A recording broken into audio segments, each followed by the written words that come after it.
Il y a à travers le monde une multitude de grands chercheurs dans le domaine de l'eau et spécifiquement dans le domaine de la dynamisation de l'eau. On peut dire aussi de la vitalisation ou de la structuration de l'eau. Et donc, je n'aurais pas pour lieu ici d'exposer toutes les recherches et les découvertes et les outils existants autour de ça, juste quelques informations sur des spécificités ou des angles de vue différents dans ce domaine-là, et à commencer par un chercheur français, un des pères de la dynamisation de l'eau en France, qui a donné lui-même ce terme de la biodynamisation de l'eau, à savoir Marcel Violet, donc, qui a officié dans ce domaine-là entre les années 1930 et 1970. Et donc lui-même, en fait, il a conçu au final un appareil appelé le bio-oscillateur Marcel Violet, et il a repris en fait lui-même dans les années 30 des découvertes qui avaient été faites par un médecin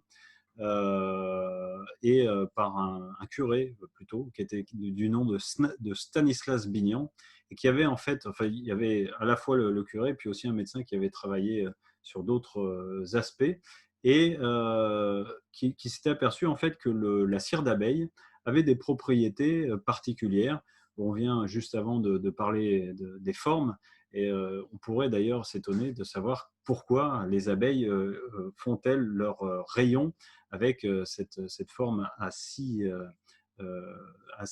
côtés particulière, et ce n'est certainement effectivement pas le fruit du hasard, c'est pas anodin. En tout cas, ce curé s'est aperçu que la cire d'abeille avait la particularité d'avoir des actions particulières sur le vivant, et Marcel Violet s'est inspiré à la fois de ça donc, et d'autres recherches. C'était un ingénieur des arts et métiers, il travaillait avec beaucoup d'autres chercheurs comme ceux qui ont créé la télévision, le radar, etc. Donc des chercheurs qui étaient orientés sur se questionner sur l'impact des ondes et la manipulation des ondes pour des utilisations dans le vivant. Et donc, à force d'expérimentation, d'observation aussi des rayonnements que lui appelait les rayonnements biologiques, qu'on sait aujourd'hui reconnaître sous l'appellation ondes cosmiques en permanence qui traversent le vivant. Et donc, il avait aussi observé l'impact de ces ondes biologiques sur le vivant, sur des têtards. Enfin, je ne vous relate pas toutes ces expérimentations, mais vous pouvez trouver une conférence intégrale audio donnée par Marcel Violet lui-même quelques années avant sa mort, où il fait état de ses découvertes, de ses recherches, de ce qu'il avait mis en place en pratique, et c'est absolument extraordinaire. Donc c'est vraiment à écouter, à découvrir, parce qu'il a mis des protocoles d'expérimentation scientifique avec l'eau dynamisée sur des grandes cultures, sur des animaux de ferme, sur un hôpital entier. Enfin, donc il avait vraiment poussé loin ses expérimentations, et dans des cadres scientifiques tels que lui pouvait les amener avec la culture qu'il avait d'ingénieur des arts et métiers, et puis également de l'environnement dans lequel il était, il participait. Et donc, en gros, il a conçu un appareil dont le point de départ était une antenne raccordée à un bloc de cire d'abeille, un condensateur, et puis à la suite de ça, il y avait un fil de cuivre. Il avait observé, bon, c'est un peu plus compliqué que ça, mais évidemment, je synthétise. Il avait observé que sur ce fil, à la sortie de cet appareil, eh bien, avec des ampoules étalonnées à différentes fréquences, il y avait les ampoules s'allumaient un certain temps, puis s'éteignaient. Donc, il y avait comme une énergie qui était captée, mais dont il n'arrivait pas à mesurer précisément la nature avec les outils qu'il possédait de mesure à l'époque. Donc, il a poursuivi ses recherches, et à un moment donné, il s'est dit, tiens, ben, je vais voir en plongeant cette électrode, donc à la sortie de mon système, dans l'eau, voir s'il y a des choses qui se produisent, des dégagements gazeux ou autres, puisque bon, on sait que les métaux, l'électricité et l'eau, bon, ça produit il y a des modifications qui se produisent. Donc, il fait cette expérience-là, et il se met à fabriquer ce que lui appelle à l'époque de l'eau modifiée. Et quand même, bon, il avait travaillé avec ces différents chercheurs qui travaillent sur les ultra hautes fréquences, et il avait fait des calculs, et il s'était aperçu qu'en fait, ben, effectivement, très probablement, son antenne, son système captait des ultra hautes fréquences. Et là, il s'est dit, oula, attention, comme il savait que au-delà des rayons X, eh bien, ça déstructurait la matière par les rayons X. Et donc, Marcel Violet se dit à ce moment-là, ben, en fait, peut-être que ce système captent des fréquences qui sont dangereuses pour le vivant, donc méfiance. Et il s'est mis à utiliser cette eau fabriquée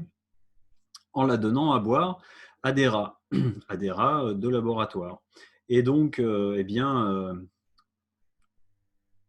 il a réalisé cette expérience sur un certain laps de temps, puisqu'il voulait voir éventuellement s'il n'y avait pas dans le temps des dégénérescences génétiques ou autres au niveau de ces rats. Donc,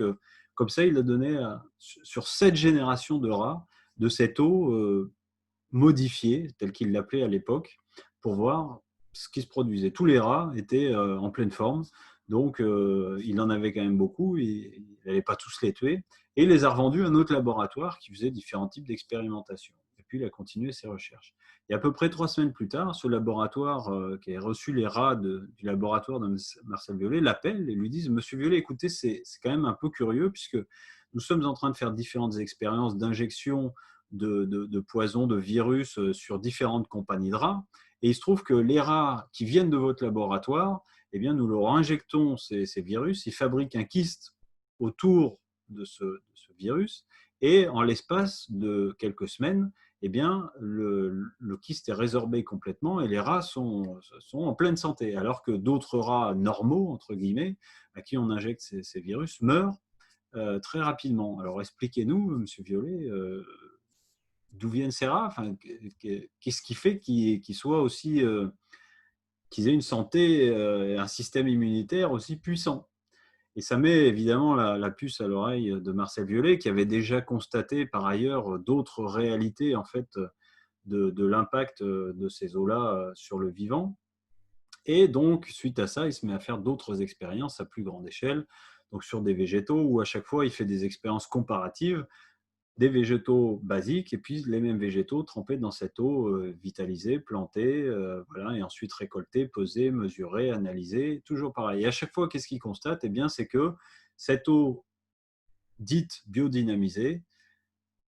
a des propriétés qui sont en faveur des aspects vitaux des végétaux, c'est-à-dire qu'ils vont avoir plus de croissance de masse végétale, plus de propriétés nutritives. Lui, il avait travaillé sur des pommes de terre et c'était le niveau de fécule qui était augmenté. Bon, il avait aussi travaillé sur du blé, des betteraves rouges, et à chaque fois, il observait des, des croissances plus fortes, plus rapides et des masses végétales plus importantes. Sur les animaux, pareil, c'était au niveau de la quantité de viande et de muscles produits où c'était plus important, des animaux qui étaient en meilleure santé. Toujours pareil, en pesant les rations de ce que les animaux mangeaient, donc au gramme près, etc. Donc vraiment suivi de manière très scientifique et très protocolaire, comme l'était Marcel Violet. Et du coup, eh bien, Marcel Violet tombe malade et en fait se fait, voilà, passe des radios, on voit qu'il a un infarctus du myocarde, il a l'aorte du cœur déroulé au niveau du cœur, enfin il est dans un état de santé vraiment très dégradé. Et du coup, il se dit à cette époque-là, eh bien, ma foi, on lui donnait 2-3 mois de vie encore. Son médecin à Paris, il lui dit, bon, Monsieur Violet, réglez vos affaires. Et Marcel Violet n'avait encore jusque-là pas bu de son eau, pas d'expérience réalisée sur les humains. Donc il se dit, allez, mort pour mort, je vais me mettre moi-même à boire de cette eau et puis je verrai bien ce qui se passe. Et au bout de 6 mois, il était toujours en vie, retourne à Paris, refait des radios. Et là, bien, Marcel Violet était en pleine forme. Il n'avait plus aucune trace d'ailleurs de son aorte déroulée au niveau du cœur. Et l'infarctus du myocarde était bien loin. Donc, c'est pour ça qu'il a poursuivi des expérimentations. Il faut voir quand même que Marcel Violet avait réussi à faire valider par l'Académie de médecine française dans ces années-là son eau comme étant favorable pour la santé. Donc, c'était quand même pas rien. Et il avait mis tout un hôpital au régime de son eau à l'époque, etc., s'apercevant de la diminution de toutes les pathologies confondues de 30% en termes de durée, que le personnel soignant était en bien meilleure santé et bien plus enjoué à aller au travail, etc. Et donc, Marcel Violet a impulsé des voies de recherche derrière aussi par rapport à son système et à cette capacité, cette particularité de pouvoir dynamiser ou biodynamiser, en tout cas modifier les propriétés de l'eau pour rendre l'eau beaucoup plus active, beaucoup plus, on pourrait dire, vivante ou vitale, en tout cas conférant ces propriétés-là à un organisme qui consommerait cette eau. Dans le même registre de recherche et de chercheurs, nous avons Rodolphe Laffiné qui, lui, s'était intéressé aux propriétés de l'orage et surtout des eaux d'orage. Et les jardiniers le savent bien, eh bien quand il y a un orage et qu'il pleut, eh bien dans le jardin, en général, le jour ou les 2 ou 3 jours qui suivent, eh bien, les végétaux poussent beaucoup plus qu'une pluie normale. Et donc, Rodolphe Lavinet avait imaginé que eh bien, cette activité électrique au niveau de l'eau dans la stratosphère eh bien, conférait à l'eau des propriétés particulières. Et ce qu'il a fait, c'est qu'il a reproduit ce phénomène-là à travers des flashs lumineux envoyés sur l'eau, donc des flashs d'une fréquence particulière avec une intensité et une durée vraiment aussi spécifique et particulière. Et donc, il a conçu un système dit de dynamisation de l'eau basé sur ce principe-là et pour générer l'équivalent de l'eau d'orage. Où effectivement, on s'aperçoit, donc là, ce qu'on voit, c'est un pichet qui reproduit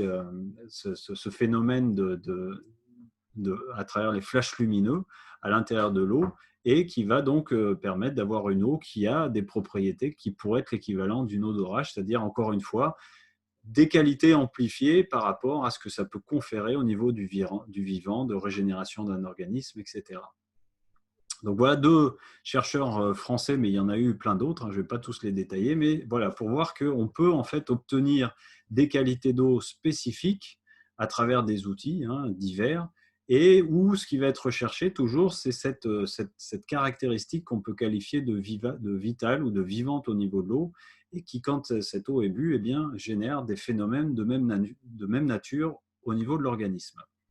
Alors, pour revenir juste rapidement sur les recherches de Marcel Violet, sur ce que j'expliquais tout à l'heure qu'il a fait au niveau des rats dans son laboratoire, moi j'ai reproduit cette expérience-là avec un ami qui avait des poules qui venaient d'un petit peu partout sur la planète, des poules que j'appelle de compétition, qu'il connaissait sur le bout des doigts, la manière dont ils s'accouplaient, d'où ils provenaient leur origine, les difficultés qu'ils avaient au niveau sanitaire, la couleur ou la taille des plumes, enfin bon, etc. Très pointu au niveau des poules. Et donc, ce que je lui ai dit, bah, écoute, ce qu'on va faire, c'est qu'on va dynamiser de l'eau et on va travailler sur un couple de poules dont le système immunitaire est très déficient. Et pour le coup, même ce couple de poules avait des difficultés pour se reproduire, voire ne se reproduisait pas d'une année sur l'autre. Et on va voir ce qui se passe. Première constatation, des poules à qui, bien évidemment, nous avions expliqué très clairement ce que nous allions faire avec elles comme expérience, donc de leur faire boire de l'eau dynamisée en leur expliquant ce qu'était l'eau dynamisée et comment nous allions la dynamiser, eh bien, se sont mises à boire du jour au lendemain, donc sont passées d'à peu près 1 litre d'eau à l'équivalent de entre 2,5 litres et 3 litres d'eau, du jour au lendemain. Première constatation. Mais bon, comme c'était des bonnes poules, elles avaient respecté, elles avaient compris les explications que nous leur avions données sur l'eau, et elles savaient que cette eau était de bien meilleure qualité, donc elles se sont mises à en boire plus tout naturellement. Et l'expérience a duré à peu près plusieurs mois, un peu plus d'1 mois et demi, voilà, le temps de voir le cycle au niveau de la reproduction des poules, etc. Et effectivement, non seulement ce couple de poules s'est reproduit, mais s'est reproduit en avance par rapport à sa période normale, s'est reproduit correctement. L'état du système immunitaire, eh bien, tout à fait visible, était très bon, puisque ça se voyait sur la couleur de la crête du coq, sur la brillance des plumes, etc. Et sur le fait qu'il n'y ait pas de pathologie, pas de maladie.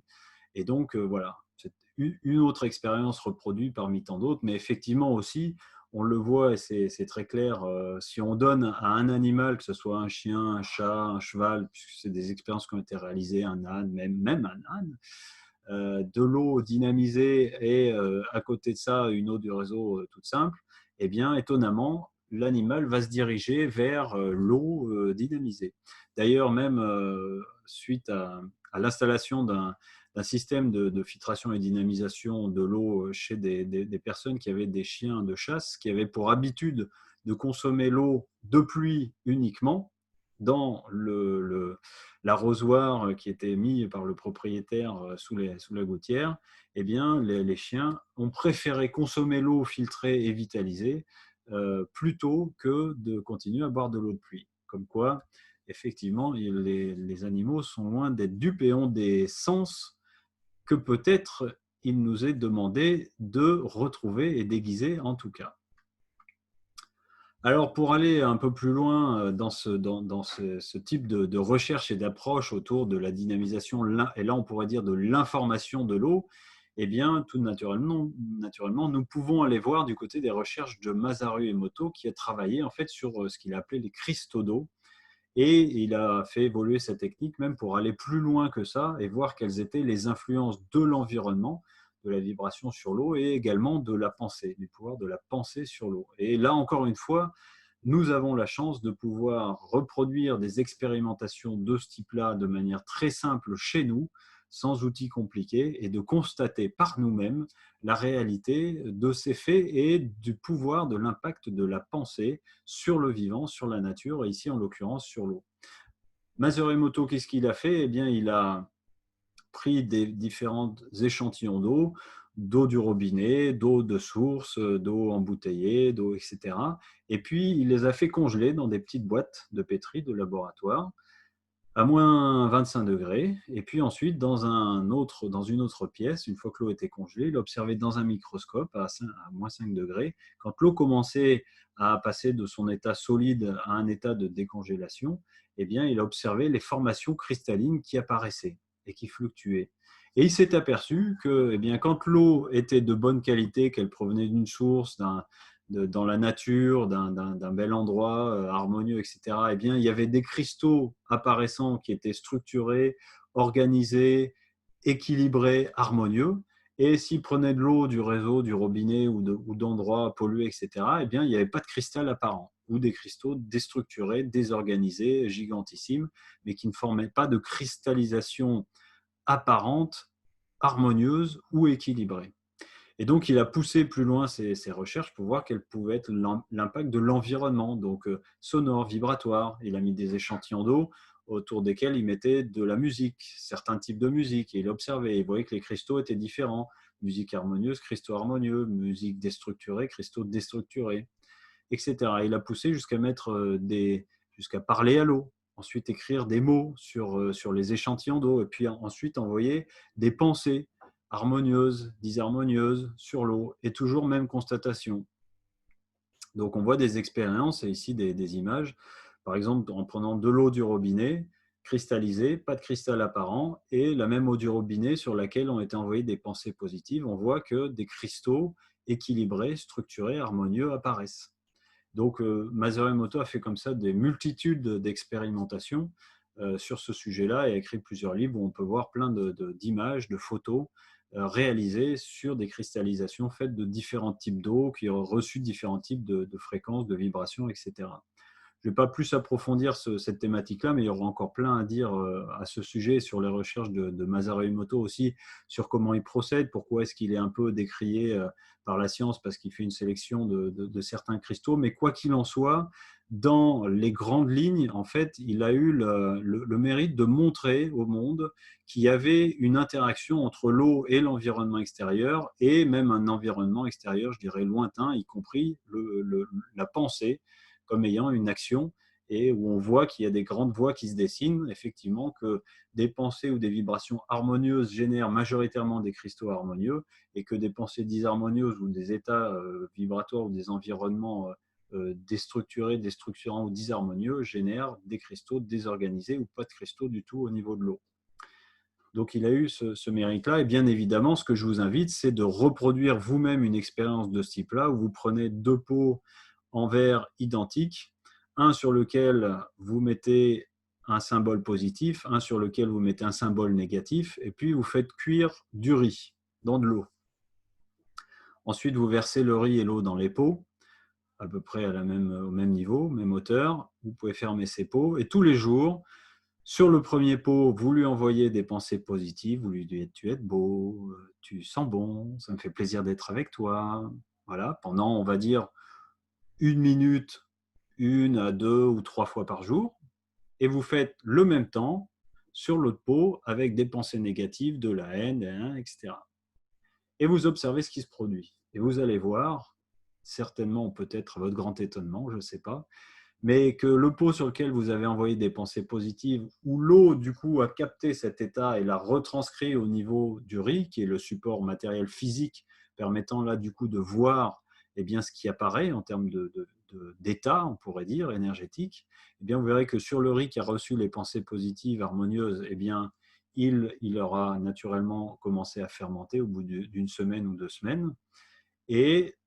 alors que le riz sur lequel vous avez envoyé les pensées négatives, eh bien, non seulement il aura fermenté, mais au-delà de ça, c'est qu'il aura commencé à moisir, voire même, si vous attendez encore, à pourrir. Et donc, j'ai évidemment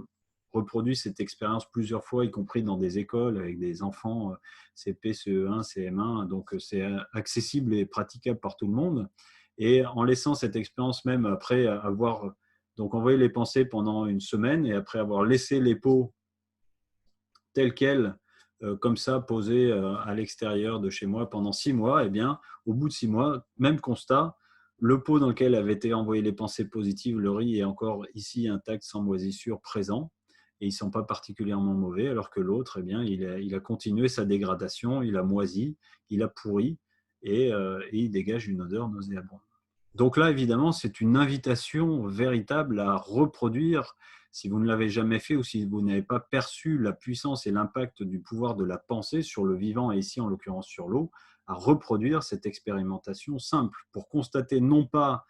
euh, par croyance ou par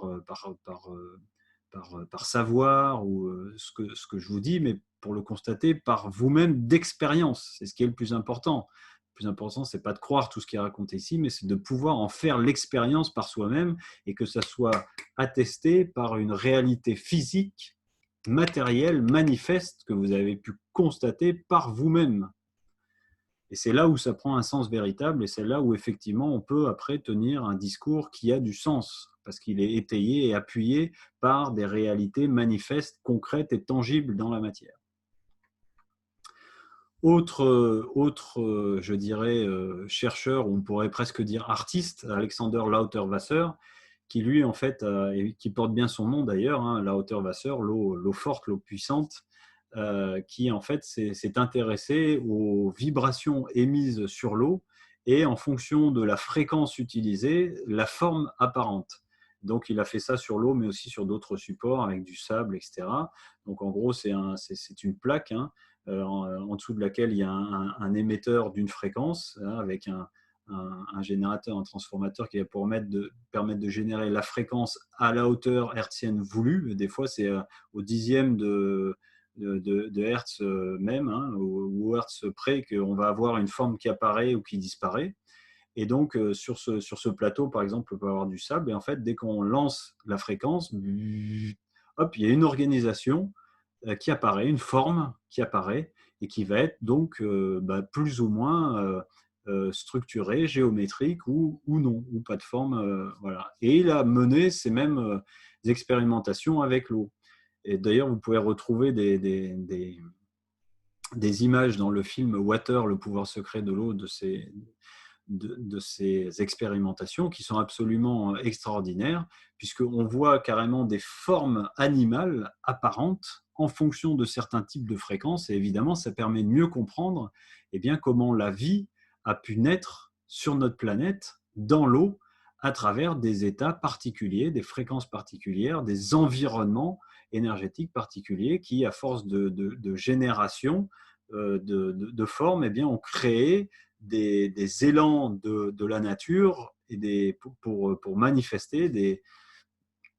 différentes formes, quelles qu'elles soient, dans le vivant, qu'on peut reconnaître aussi. Et donc là, voilà, on voit des formes obtenues au niveau de l'eau, et en fonction de différentes lumières ou différentes manières de, de mettre, de faire émaner la lumière à travers ces formes-là, il y a des formes absolument extraordinaires, spectaculaires, phénoménales, magnifiques qui se produisent et qui sont juste liées donc à une fréquence, donc une fréquence, c'est-à-dire une oscillation en fait, hein, une onde qui va passer de part et d'autre d'un état d'équilibre et qui, selon sa longueur ou sa hauteur, va générer sur le vivant hein, c'est une très grande hauteur ou des plus petites hauteurs, et à certaines hauteurs particulières, on va dire certaines fréquences, eh bien, on a une forme qui va apparaître, une forme structurée, organisée, et donc l'eau ici va retranscrire, va retransmettre. C'est encore une fois un autre angle de vue pour mieux comprendre que, eh bien, en fonction des environnements dans lesquels se trouve l'eau, eh bien, elle va se structurer, s'organiser d'une certaine manière qui va être cohérente ou incohérente, qui va être structurée ou déstructurée, et qui va générer, quand cette eau-là est bue au niveau de notre organisme, qui va induire des phénomènes, des mécanismes de même nature, c'est-à-dire qu'une eau cohérente va générer de la cohérence dans l'organisme, va générer un meilleur fonctionnement de l'organisme, ce qui paraît tout à fait logique. Donc effectivement, eh bien, la suite logique et l'observation logique de tout ça, c'est quoi? C'est que le fait de consommer au quotidien une eau qui a des propriétés qu'on peut qualifier de vitales ou de dynamiques ou de structurées ou de cohérents, eh bien, ça va générer des phénomènes de même nature dans l'organisme, c'est-à-dire des phénomènes de cohérence, d'organisation ou de réorganisation de la manière dont les flux vont circuler, dont les échanges vont pouvoir se faire au niveau des cellules, dont la capacité de l'eau à s'imprégner, à rentrer à l'intérieur des cellules et à nettoyer, à exporter les déchets va pouvoir se faire, puisque plus nous redonnons à l'eau ses propriétés que l'on qualifie de vitales ou sa structure qui peut être originelle, donc ses qualités intrinsèques, eh bien, plus l'eau va remplir sa fonction